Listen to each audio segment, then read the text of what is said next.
कहा जाता है कि एक बार भगवान विष्णु मृत्यु लोक का विचरण करने के लिए आ रहे थे। तब माँ लक्ष्मी जी ने भी उन्हें अपने साथ ले जाने के लिए आग्रह किया। तब विष्णु जी ने कहा कि यदि मैं जो बात कहूँ तुम अगर वैसा मानो तो फिर चलो। तब लक्ष्मी जी ने उनकी बात मान गई और भगवान विष्णु के साथ भूमंडल पर आ गई। कुछ देर बाद एक जगह पहुंचकर भगवान विष्णु ने जब लक्ष्मी जी से कहा कि जब तक मैं ना आ जाऊं तुम यहाँ ठहरो, मैं दक्षिण दिशा की ओर जा रहा हूँ, तुम उधर मत आना। विष्णु जी के जाने पर लक्ष्मी जी के मन में कौतूहल जागा कि आखिर दक्षिण दिशा में ऐसा क्या रहस्य है जो मुझे मना किया। लक्ष्मी जी के मन में रहा नहीं गया। जैसे ही भगवान विष्णु आगे बढ़े, लक्ष्मी जी पीछे पीछे उनके चल पड़ी। कुछ ही आगे जाने पर उन्हें सरसों का एक खेत दिखाई दिया जिसमें खूब फूल लगे थे। सरसों की शोभा देखकर वह मंत्रमुग्ध हो गई। फूल तोड़कर अपना श्रृंगार करने के बाद आगे बढ़ी। आगे जाने के बाद एक गन्ने का खेत दिखाई दिया जिसमें लक्ष्मी जी ने गन्ना तोड़कर रस चूसने लगी। तभी भगवान विष्णु आ गए और लक्ष्मी जी को देखकर नाराज हो गए।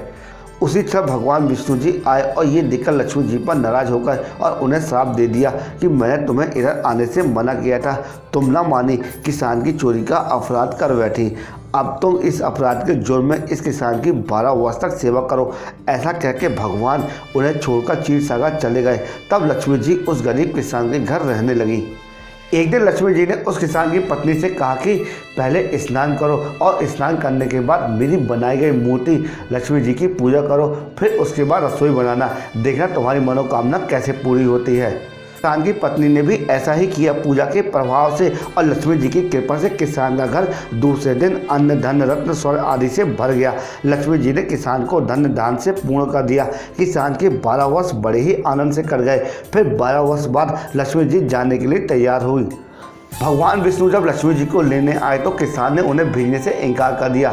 तब भगवान ने किसान से कहा कि उन्हें कौन जाने देता है, ये तो चंचल हैं, कहीं नहीं ठहरती हैं, इनको बड़े बड़े नहीं रोक सके। इनको मेरा श्राप था, इसलिए 12 वर्ष से तुम्हारी सेवा कर रही थी। तुम्हारी 12 वर्ष की सेवा का समय पूरा हो चुका है। किसान हठपूर्वक बोला कि नहीं, अब मैं लक्ष्मी जी को नहीं जाने दूंगा।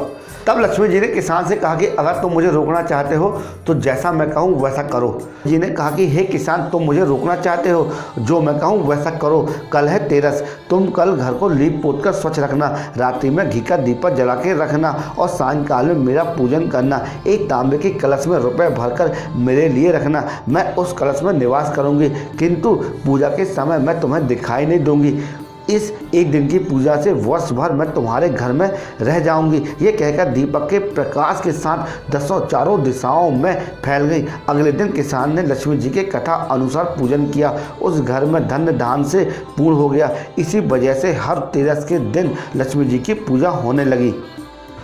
दोस्तों, धनतेरस के संबंध में छोटी सी कथा अगर आप लोगों को अच्छी लगी हुई हो तो कमेंट बॉक्स में ओम नमो नारायण जरूर लिखना, क्योंकि इसी तरह यूजफुल कंटेंट हम प्रतिदिन आपके लिए लाते रहते हैं। अगर आप चैनल में पहली बार हैं और हमारा चैनल पहली बार देख रहे हैं, हमारा वीडियो पहली बार देख रहे हैं, तो सब्सक्राइब जरूर कर लेना, क्योंकि आप हमारे चैनल में जाके देखेंगे कि इसी तरह धार्मिक वीडियो और पौराणिक कथाओं से भरा पड़ा है जो आपको नॉलेज देता है।